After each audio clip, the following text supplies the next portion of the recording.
चलिए दोस्तों, हम 10th क्लास का मैथ सॉल्व करते हैं और हमारी प्रश्नावली रहेगी 1.1 और ये हमारा चैप्टर है वास्तविक संख्याएं। तो सबसे पहले हम इसमें जानेंगे प्राकृतिक संख्या क्या होती हैं, पूर्णांक, पूर्ण संख्याएं और अभाज्य संख्याएं, विषम संख्याएं। ठीक है, तो इनसे चैप्टर से पहले हम संख्याओं के बारे में जानेंगे, उसके बाद हम प्रश्नावली करेंगे। तो मैथ हमारा रहेगा इसमें क्लास 10।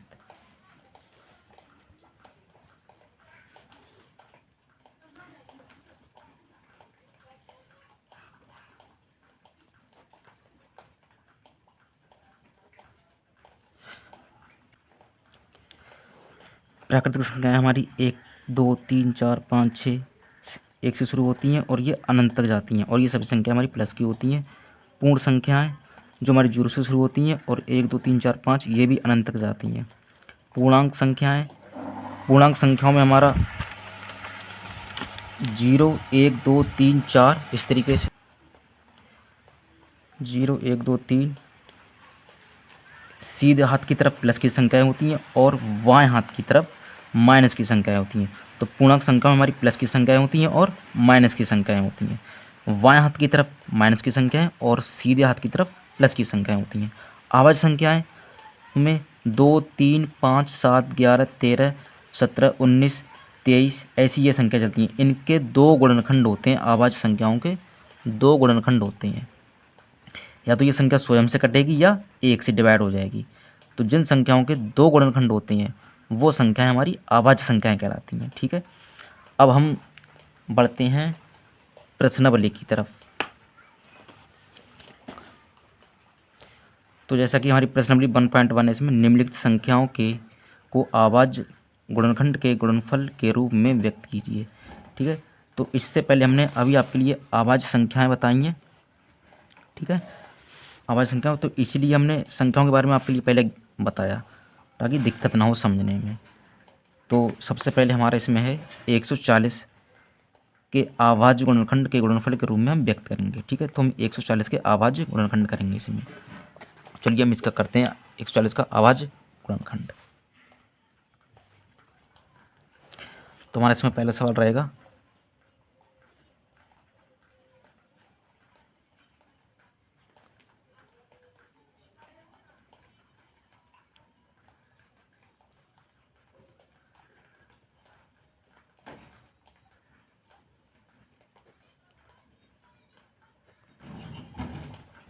गुणनखंड हल।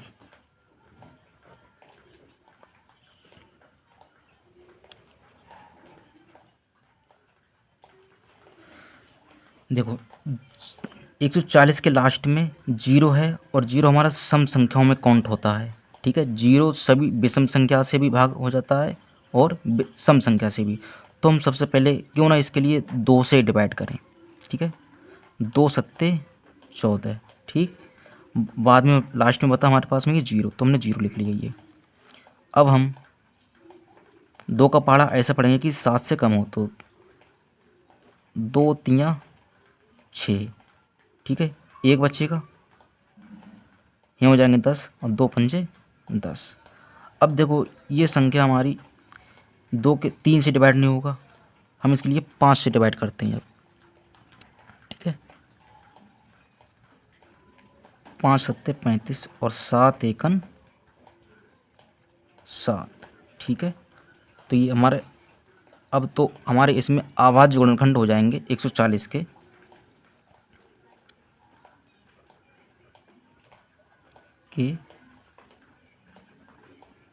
अभाज्य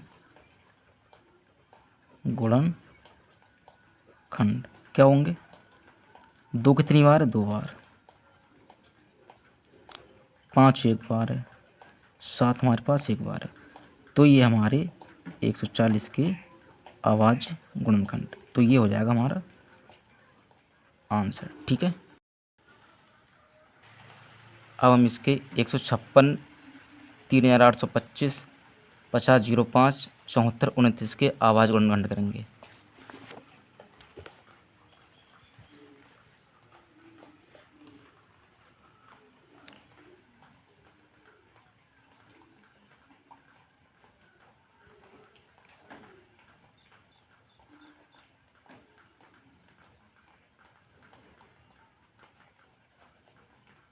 देखो इसके लास्ट में भी हमारे पास में सम संख्या है, ठीक है। तो ये भी 2 से डिवाइड हो जाएगा, 2 सत्ते 14, एक बचेगा, 2 अट्ठे 16, फिर 2 से डिवाइड हो जाएगा, सम संख्या है इधर, 2 तियाँ 6, 2 नेम 18। अब देखो ये तो आ गई हमारे पास में 39, तो ये 39 हमारा 3 से डिवाइड हो जाएगा, 13 तियाँ 39, और 13 होती है हमारी अभाज्य संख्या, तो ये पूरा पूरा 13 से ही डिवाइड होगा, 13 एकन 13। तो 156 के अभाज्य गुणनखंड हमारे पास में हो जाएंगे,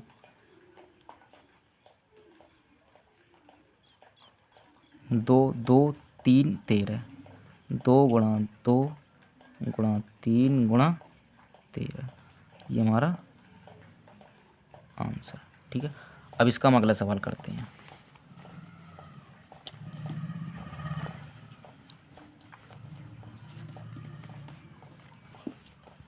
अब करते हैं 38 25 का।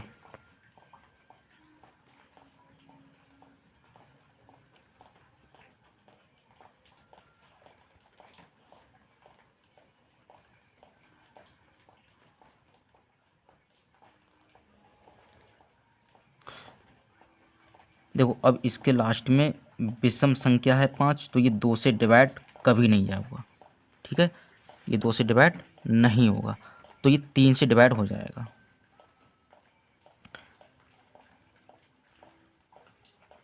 ये हो जाएगा 3 एकन 3, ठीक है। और 3 दूनी 6, 2 बचेगा, 3 सत्ते 21, और ये यहाँ हो जाएंगे 15, 3 पंजे 15, ये फिर 2 से डिवाइड 3 से डिवाइड हो जाएगा,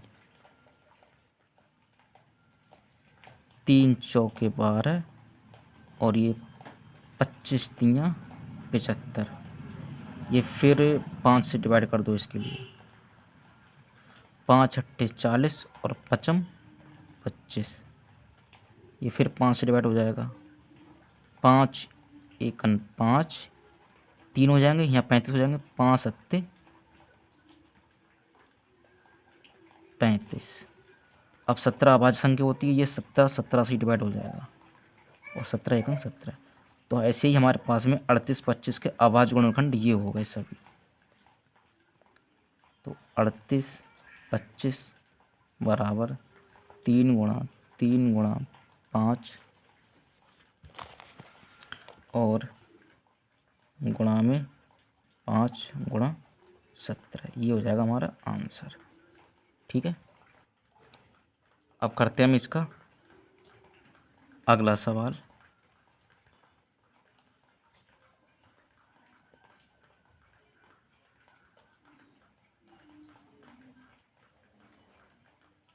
विषम संख्या है, विषम संख्या से ये डिवाइड होगा, 5 से डिवाइड होगा, 5 एकन 5, ये हमारे पास में 2 जीरो बचे, और 5 एकन 5, ठीक है। अब ये 7 से डिवाइड हो जाएगा, 7 एकन 7, 3 बचेंगे, 30 यहाँ 30 हो जाएंगे, 7 चौक 28, यहाँ 21 हो जाएंगे, 7 तियाँ 21। अब ये 143 हो गए, इन्हें 11 से डिवाइड हो जाएगा, ये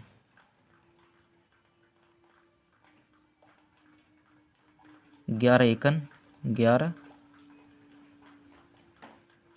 यहाँ 3 बचेंगे, 33 हो जाएंगे, 11 तियाँ 33, और 13 एकन 13।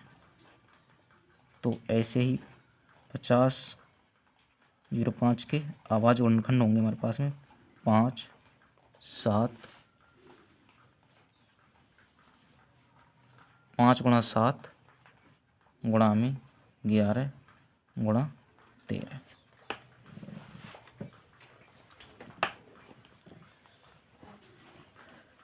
ठीक है। अगला सवाल करते हैं हम।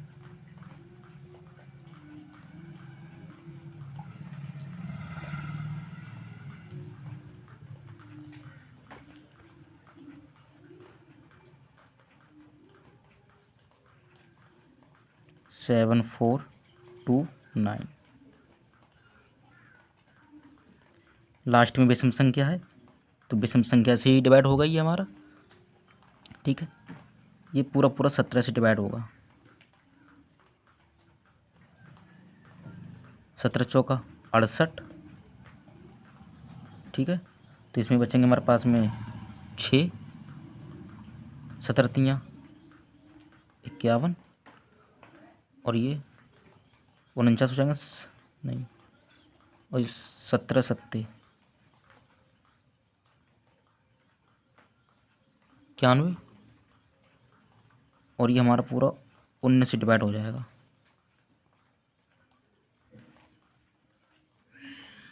19 एक 19 दूनी 38, तो इसमें बचेंगे हमारे पास में 5, 19 तियाँ 57 और ये 23 एकन 23, तो 17 74 29 के आवाज गुणनखंड होंगे हमारे पास में 17 गुणा 19 गुणा 23, ये हमारा आंसर। तो ये ऐसे ही हमने सभी सवाल किए, ये पहला सवाल, ये दूसरा सवाल और ये तीसरा सवाल, चौथा सवाल और ये पांचवा सवाल। अगला सवाल है, पूर्णांकों के निम्नलिखित युग्मों के HCF और LCM ज्ञात कीजिए तथा इसकी जांच कीजिए कि दो संख्याओं का गुणनफल HCF गुणा LCM है। तो सवाल करते हैं हम इनके लिए, पहला, दूसरा और ये तीसरा। तो हमारे पास में संख्या है 26 और 91, ठीक है।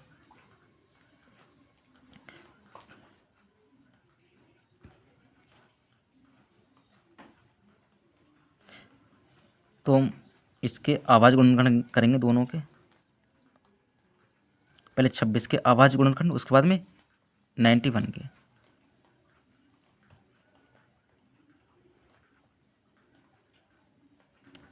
सम संख्या है 2 से डिवाइड हो जाएगा, 2 एकन 2, 2 तियाँ 6, 13 एकन 13, इसके 91 करेंगे, 91, एक विषम संख्या है हमारे पास में, तो ये 13 सत्ते 91 होते हैं और 13 एकन 13, तो 26 के गुणनखंड 2 गुणा 13, 91 के गुणनखंड 7 गुणे 13। तो हम इसका सबसे पहले हम एलसीएम निकालेंगे।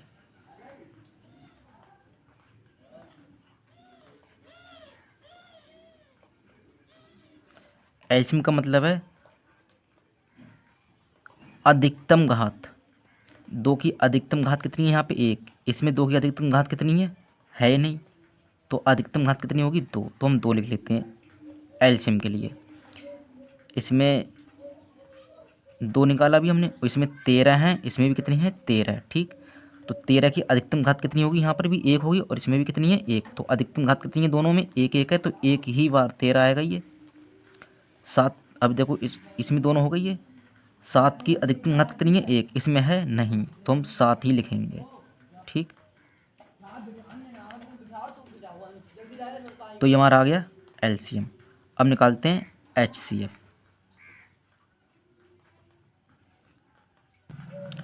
तो एचसीएफ में हम क्या करते हैं, एचसीएफ में हम देखो इसमें 2 हैं लेकिन इसमें नहीं है, इसमें 7 हैं तो इसमें नहीं है, तो 13 इसमें भी है इसमें भी है, ठीक है। एचसीएफ का मतलब होता है हाईएस्ट कॉमन फैक्टर, तो जो कॉमन है एचसीएफ में हम वही लिखते हैं, ठीक है। तो दोनों में क्या कॉमन है, ये 13, तो मैंने इसमें लिख दिया 13, ठीक।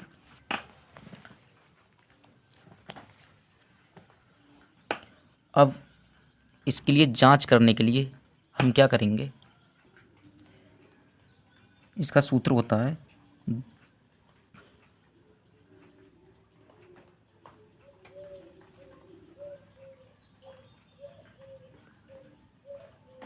दोनों संख्याओं का गुणन, फल बराबर HCF गुणा में LCM। ठीक है, ये होता है हमारा।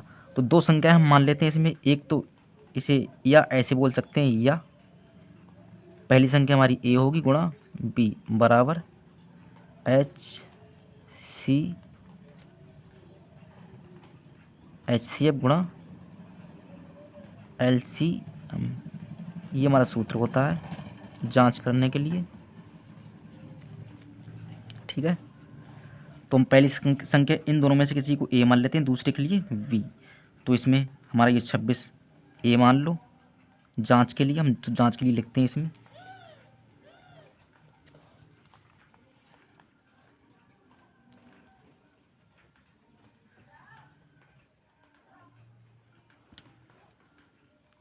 तो पहली संख्या हमारी हो जाएगी इसमें 26 गुणा दूसरी संख्या हमारी 91 बराबर HCF हमारा कितना है इसमें 13 गुणा एल्शियम का मान लगा लो इसमें, इनकी मल्टीप्लाई कर लो, 13 सत्ते 91, 91 दूनी 182। ठीक है, तो इसका एल्शियम का मान हो जाएगा हमारे पास में 182। अगर दोनों के मान ये बराबर आते हैं तो ये हमारी जांच हो जाएगी। तो इनकी ठीक है, हम गुणा करते हैं, गुणा करते हैं इनकी। तो गुणा करने पे देखते हैं। तो ठीक है, आप इनकी गुणा कर लेना, मैंने गुणा इनकी पहले से करके कर रखी है। तो अगर हम इसकी 13 से 182 करेंगे तो इसमें आएगा 2366, और इसकी भी करेंगे हम 26 की 91 से, तो इसका भी आएगा 2366 और ये 2366। तो ये मान हमारे बराबर आ गए और ये हमारी होगी जांच, ये हो जाएगा हमारा आंसर। चलिए, हमने सवाल लिख लिया 510 और 92। दूसरे सवाल है, तो हम इसके अभाज्य गुणनखंड करते हैं। तो पहले हम करते हैं इसमें 510 के 2 से डिवाइड करते हैं इसके लिए। 2 दूनी 4, एक बचेगा, 2 पंजे 10, एक बचेगा और 2 पंजे 10। अगला, अब ये 3 से डिवाइड हो जाएगा हमारा, 3 अट्ठे 24, एक बचेगा, 3 पंजे 15। अभी हमारा 5 से डिवाइड हो जाएगा, 5 एकन 5, और यहाँ बचेंगे हमारे पास में 3, 5 सत्ते 35 और 17 एकन 17। तो 510 के अभाज्य गुणनखंड 2 गुणा 3 गुणा 5 गुणा 17। ऐसे अगला करते हैं ये 92 के अभाज्य गुणनखंड। तो 92 के अभाज्य गुणनखंड हमारे हो जाएंगे, इसके लिए हम 2 से डिवाइड करेंगे पहले,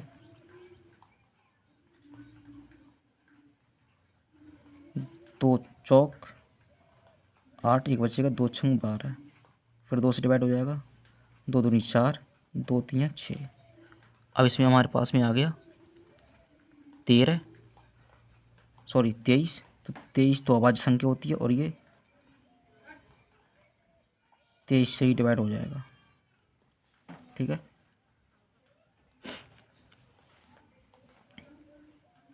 तो 92 2 गुणा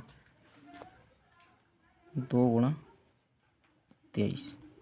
ठीक है, अब हम इसका निकालेंगे LCF।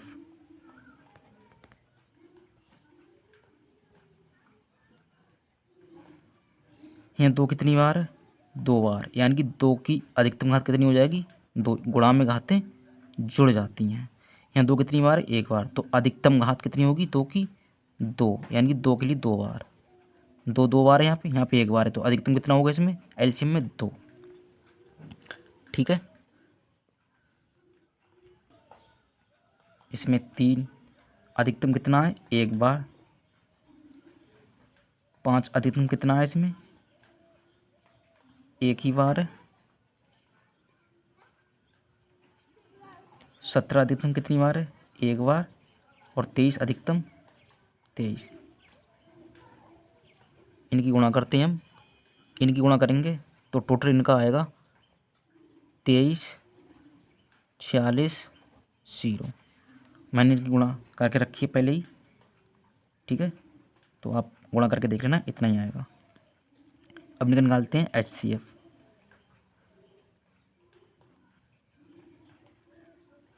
Sorry, HCF। देखो दोनों में देखते हैं कॉमन है कि नहीं है, ठीक है। तो इसमें 2 ये कॉमन है तो 2 आएगा यहाँ पर। अब ये 2 कॉमन हो गया, अब इसमें 2, इसमें नहीं है 2, सॉरी, 3 इसमें है लेकिन इसमें नहीं है, 23 इसमें तो इसमें नहीं है, 5 यहाँ है तो इसमें नहीं है, 17 इसमें है तो इसमें नहीं है, ठीक है। तो हमारा एच कितना आएगा इसमें 2। कॉमन नंबर देखते हैं, ओवेनिस्ट संख्या। तो हमारा इसमें सूत्र लगाएंगे, 2 संख्याओं को गुणनफल बराबर HCF गुणा LCM। ये सूत्र लगाएंगे हम इसमें।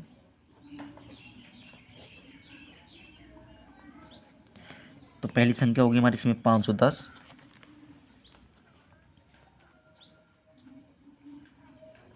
गुणा 92 और HCF का मान 2, LCM का मान है 23, 4, 6, 0। तो आइए सबसे पहले हम इसकी गुणा करते हैं। 2 की 0 में 0 आएगा, 2 3 6, सॉरी 2 छंग 12 के 2 हासिल 1, 2 चौक 8, 8 और 1 9, 23 दूनी 46। तो इसका भी इतना ही आएगा, 0 2 9 6 4। तो ये हो गया हमारा मान बराबर आ गए दोनों। ये होगी हमारी जांच, ठीक है। ये लिख देना जांच के लिए।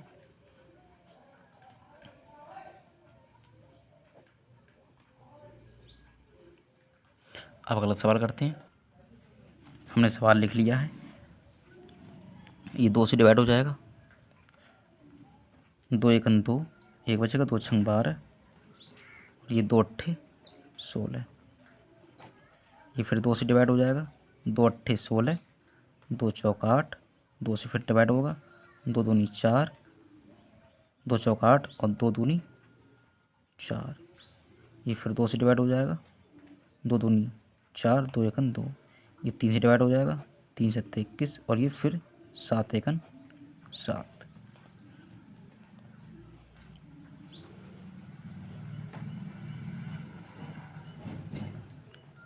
अब 54 निकालते हैं यहाँ से, 2 से डिवाइड करते हैं, 2 दूनी 4, 1 बचेगा, 2 सत्ते 14। अब ये 3 से डिवाइड हो जाएगा, 3 नेम 27, 3 3 9, 3 एकन 3।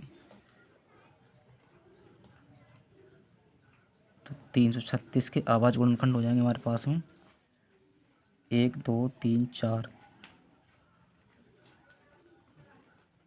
हमने 2 के लिए 4 बार लिख लिया गुणा में, 3 एक बार है और 7 एक बार।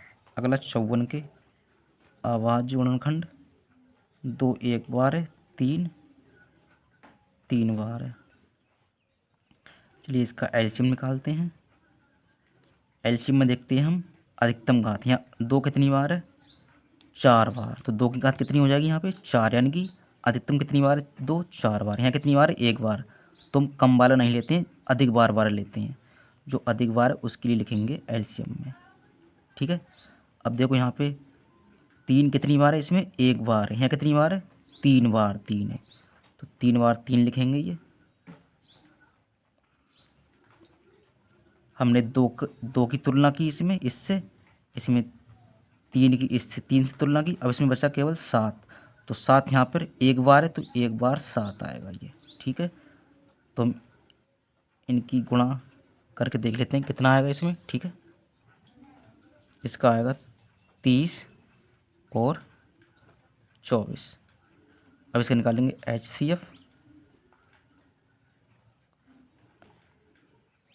ठीक है। HCF में हम कॉमन देखते हैं, यहाँ पे 2 है, ये 2 कॉमन है, 2 लिखेंगे।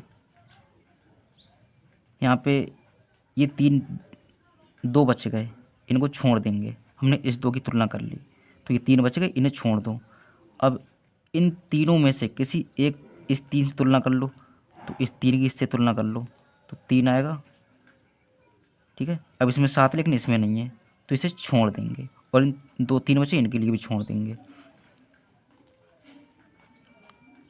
तो इसका मान आएगा 2 3 6। ठीक है, अब हम निकालते हैं इनकी जांच।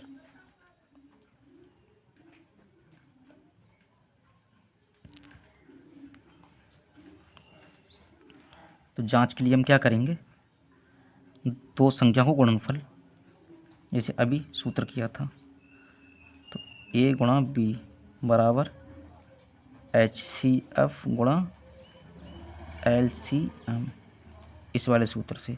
तो दोनों संख्या गुणनफल 36 गुणा 54, HCF कितना है हमारे पास में 6, और ये 30 24 गुणा में 30 24। ठीक है, इनकी गुणा करते हैं।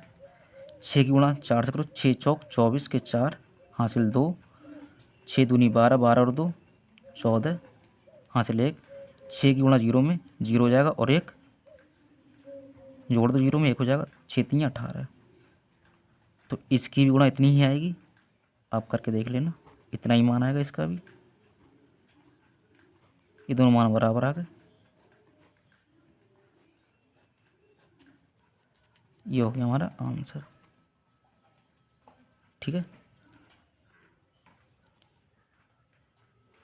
सवाल है तीसरा, आवाज गुणनखंड विधि द्वारा निम्नलिखित पूर्णांकों के HCF और LCM ज्ञात कीजिए। ठीक है, तो हम इसके LCM निकालेंगे और HCF। तो सबसे पहले हम इस 12 के आवाज गुणनखंड करेंगे। सवाल हमने लिख भी लिया है। 2 छंग 12, 2 3 6, 3 एकन 3, तो ये हो गया। अगला 15 के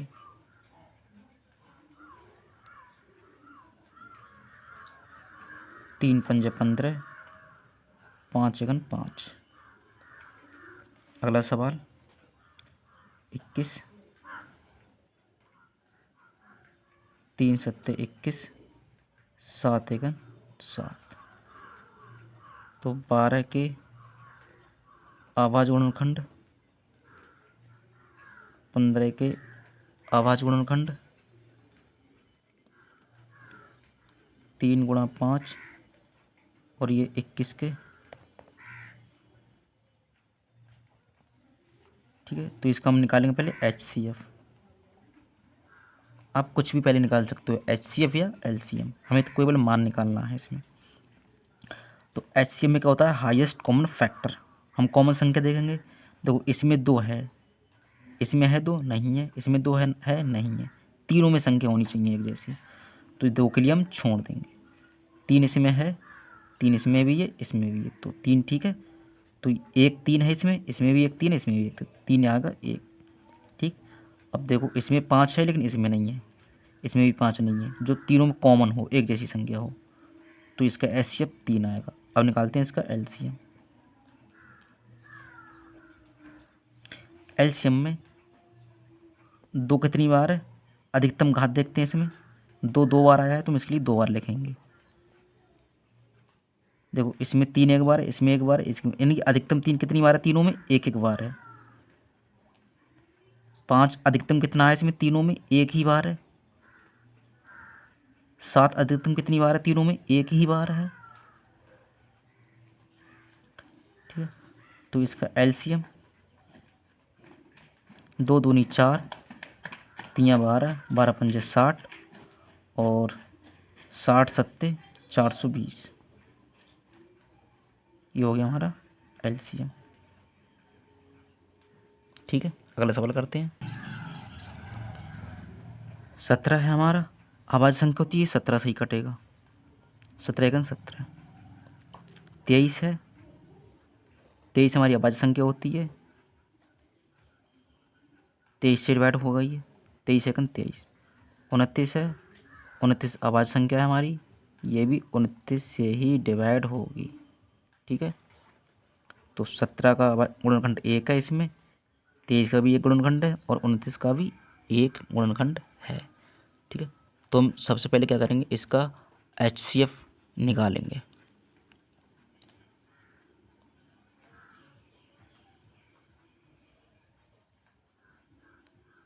तो HCF में हम देखते हैं कॉमन संख्या 17 इसमें है, ये गुणनखंड है, ये भी गुणनखंड 23 का, ये भी गुणनखंड कितना है 23 29 का। तो देखो किसी में इसमें गुणनखंड 1 है, इसमें भी 1 है, इसमें भी क्या है एक ही संख्या है, यानी कि अलग अलग गुणनखंड हैं सभी के। तो इसमें एक जैसी संख्या कोई है क्या, तीनों में नहीं है ना, तो कुछ भी कॉमन नहीं होता है उनमें, तो उसमें एक कॉमन होता है। ठीक है, अब इसका निकालेंगे LCM। एलसीएम में क्या करेंगे, हम इसमें देखेंगे कि इसमें है 17 23 और ये 29। अधिकतम 17 एक ही बार है इसमें, तीनों में, तीनों में ही 23 एक बार है अधिकतम, 29 भी एक बार है अधिकतम। तो LCM इसका गुणा करेंगे, तो गुणा मैंने कर ली है पहले ही, इसका आएगा 11 11 33 9 आंसर। हम करते हैं 8 के आवाज गुणनखंड, 2 चौका 8, 2 दूनी 4 और 2 एकन 2। 9 की करते हैं, 3 3 9, 3 एकन 3। 25 के करते हैं, 5 25, 5 एकन 5। तो 8 के आवाज गुणनखंड, 9 के आवाज गुणनखंड, 25 के आवाज गुणनखंड, तो इसका निकालेंगे हम HCF। तो HCF में हाईएस्ट कॉमन नंबर, तीनों में ही क्या कुछ कॉमन है, नहीं है। जब तीनों में कुछ भी कॉमन नहीं है तो उसमें हम 1 लिखते हैं, और LCM में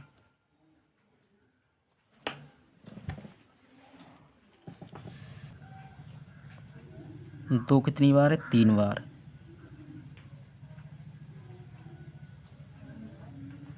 तो 1 2 3, यानी 2 की घात 3 भी लिख सकते हैं इसके लिए। 3 कितनी बार है, 2 बार, 3 की घात 2 लिख सकते हैं, और 5 कितनी बार है, 2 बार, तो 5 की घात 2। ठीक है,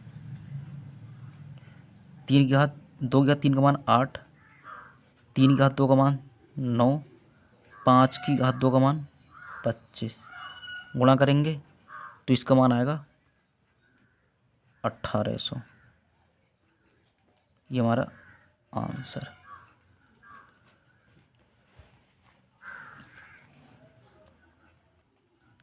अगला सवाल हमारे पास में,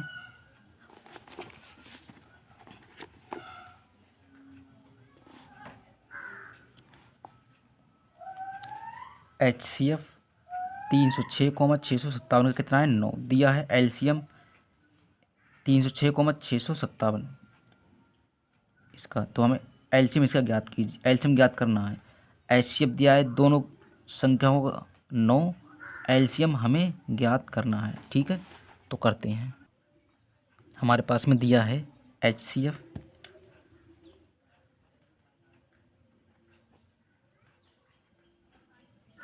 HCF दिया है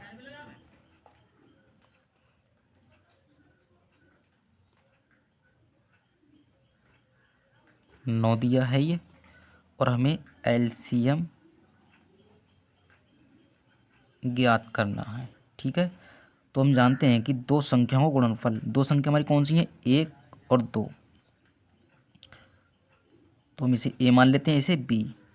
तो A गुणा B बराबर दो संख्या हो गई ये, LCM गुणा HCF।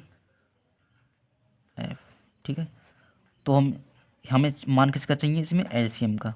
तो हमें इसका मान जब चाहिए तो ये HCF इसके बटे में पहुंच जाएगी। तो हम इसे लिख सकते हैं कि LCM बराबर A क्रॉस B, दोनों संख्या को गुणनफल, और बट्टे में HCF।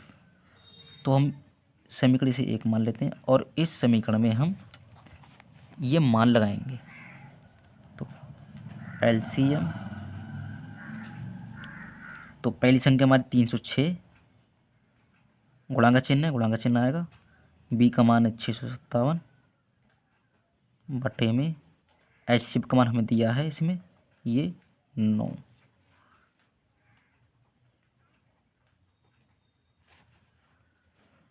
तो हम इसके लिए डिवाइड करेंगे, ये 9 सत्ते 63 और ये 63 हो जाएंगे, तो इसमें 2 बचेंगे और 9 तियाँ 27, तो हमारे पास बचेगा 306 गुणा 73। हम इसकी गुणा करेंगे तो ये आएगा 22,338, ये हमारा आंसर। अगला सवाल हम करते हैं, जांच कीजिए कि क्या किसी प्राकृतिक संख्या n के लिए संख्या 6 की घात n अंक 0 पर समाप्त हो सकती है। तो हम इसे बहुत ही आसान और सरल तरीके से करेंगे। सवाल नंबर हमारा 5 रहेगा।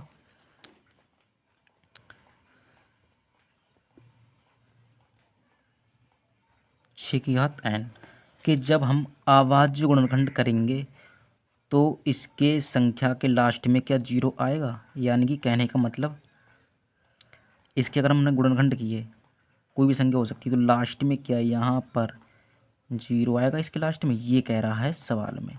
ठीक है, तो हम ठीक है,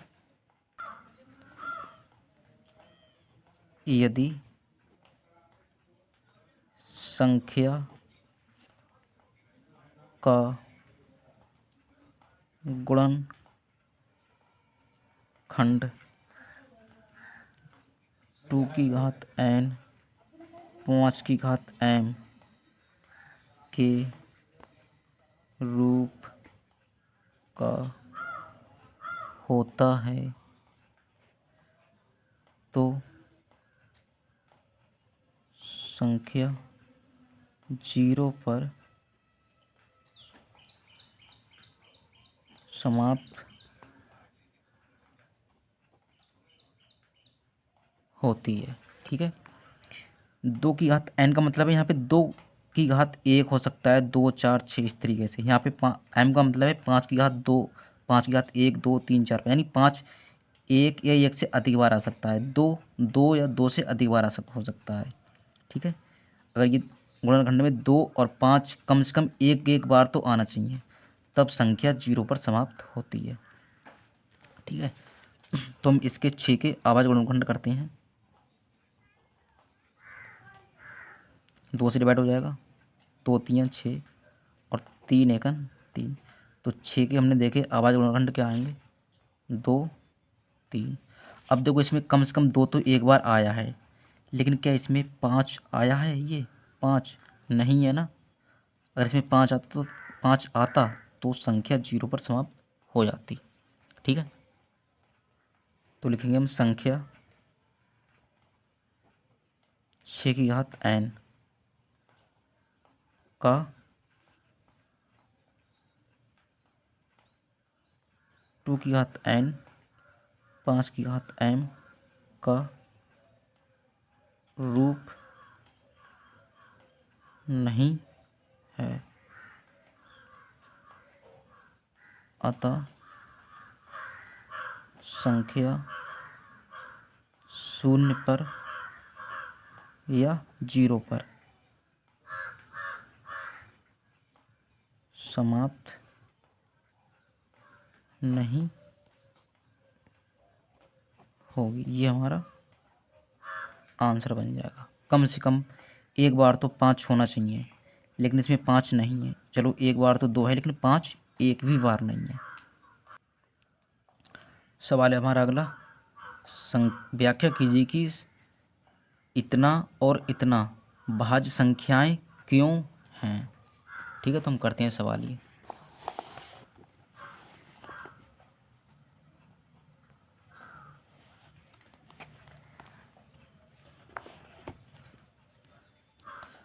तो सवाल इसमें है हमारा 7 × 11 × 13।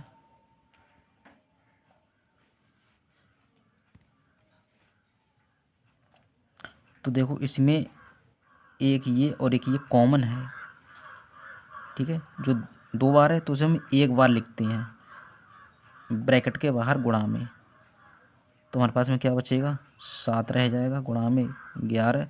ये 13 बाहर हो गए हैं तो इसे नहीं लिखेंगे, प्लस है 13 बाहर हो गए तो इसकी जगह में 1 बचेगा। ये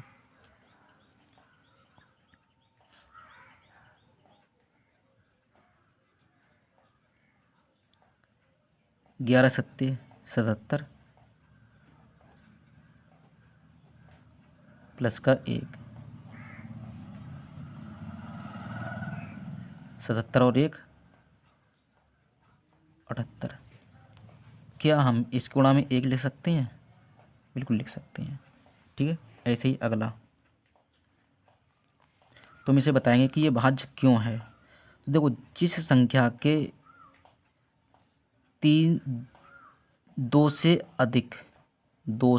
अधिक गुणनखंड होते हैं तो वो संख्या हमारी भाज्य संख्या कहलाती है। अगर जिन संख्याओं के केवल 2 गुणनखंड होते हैं वो हमारी संख्या अभाज्य कहलाती है, और जिसके 2 से अधिक गुणनखंड होंगे वो संख्या हमारी भाज्य कहलाएगी। तो इसमें कितने गुणनखंड हैं? 1, 2 और ये 3। 3 या 3 से अधिक होंगे तो वो संख्या हमारी भाज्य कहलाएगी। तो हम लिखेंगे इसमें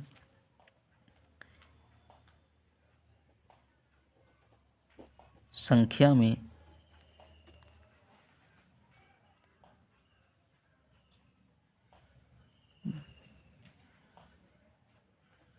दो से अधिक गुणज उपस्थित हैं, अतः संख्या हमारी भाज्य है। इसी प्रकार से अगला सवाल करते हैं हम।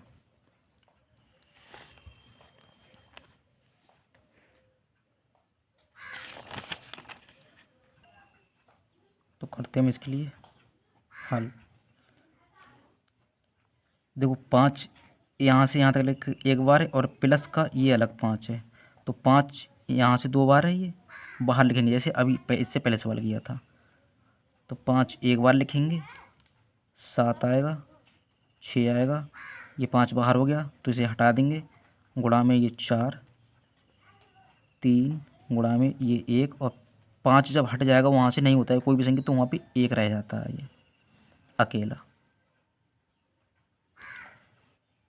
ठीक है, गुणा करते हैं हम इनकी। 7×42 और ये 4, 3×1 = 3 और ये प्लस का 1,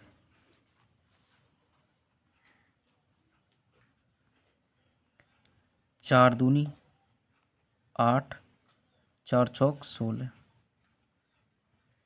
गुणा में 3 प्लस का 1,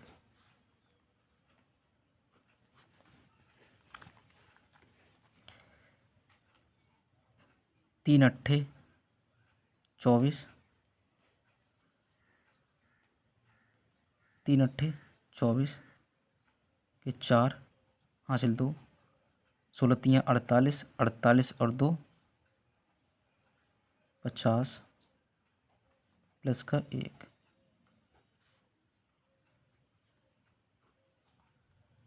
505।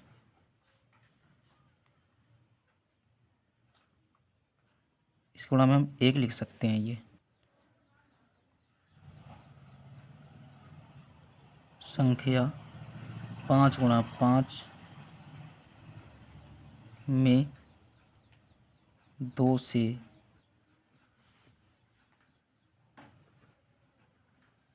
अधिक गुणज हैं, अतः संख्या भाज्य है। आंसर। अगला सवाल करते हैं हम। किसी खेल के मैदान के चारों ओर एक वृत्ताकार पथ है। इस मैदान का एक चक्कर लगाने में सोनिया को 18 मिनट लगते हैं, जबकि इसी मैदान का एक चक्कर लगाने में रवि को 12 मिनट लगते हैं। मान लीजिए कि वे दोनों एक ही स्थान और एक ही समय पर चलना प्रारंभ करके एक ही दिशा में चलते हैं। कितने समय बाद वे पुनः प्रारंभिक स्थान पर मिलेंगे? तो चलिए हम इसके लिए करते हैं। सवाल नंबर 7। सोनिया 18 मिनट लगते हैं एक चक्कर लगाने में, और उसी चक्कर को लगाने में रवि को 12 मिनट लगते हैं। ठीक है,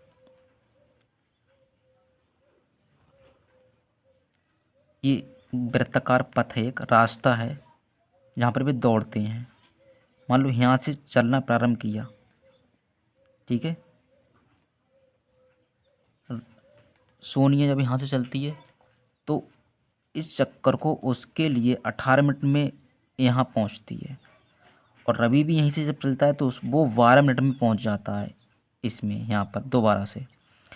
तो अगर एक साथ जब चलते हैं दोनों लोग, रवि और सोनिया यहीं से इस वाले पॉइंट से, तो आगे पीछे तो जब होंगे ही, एक चक्कर लगाता है 18 मिनट में, दूसरा चक्कर लगाता है 12 मिनट में। तो ऐसे ही करते करते वो दोबारा से पुनः कितने मिनट बाद दोबारा से एक ही स्थान पर यहाँ मिलेंगे। ठीक है, तो करते हैं हम सवाल के लिए।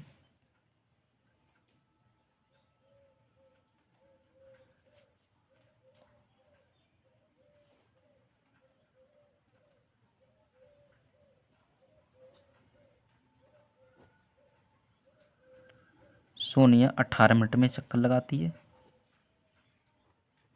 रवि 12 मिनट में। ठीक है, वो एक ही जगह से चलना प्रारंभ करेंगे तो दोबारा से कब उसी स्थान पर मिलेंगे, दोबारा से कितने मिनट बाद? तो हम इसका सबसे पहले आवाज गुणनखंड करेंगे। 2 नेम 18, 3 तियाँ,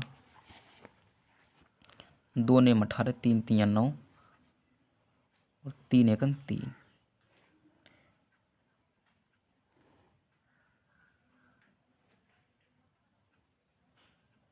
2 छंग 12, 2 तियाँ 6, 3 एकम 3। ठीक है, तो हमारे इसमें 18 के आवाज गुणनखंड 2 3 3, 12 के आवाज गुणनखंड 2 2 3। तो जब सवाल में अगर ऐसा कहेगा तो हम उस सवाल में इसका HCF निकालेंगे, सॉरी LCM। LCM में क्या करते हैं हम? सबसे अधिक घात। तो इसमें 3 कितनी बार है? 2 बार। इसमें कितनी बार है? 1 बार। तो अधिक बार लिखेंगे हम LCM में, सॉरी LCM में, LCM में। तो 3 2 बार है, इसमें 2 बार कितनी बार है? 1 ही बार है। और अधिकतम कितनी बार है इसमें? 2 बार। तो अधिक बार लिखते हैं हम। 3 3 9, 2 दूनी 4, 9 चौक 36। तो 36 मिनट में।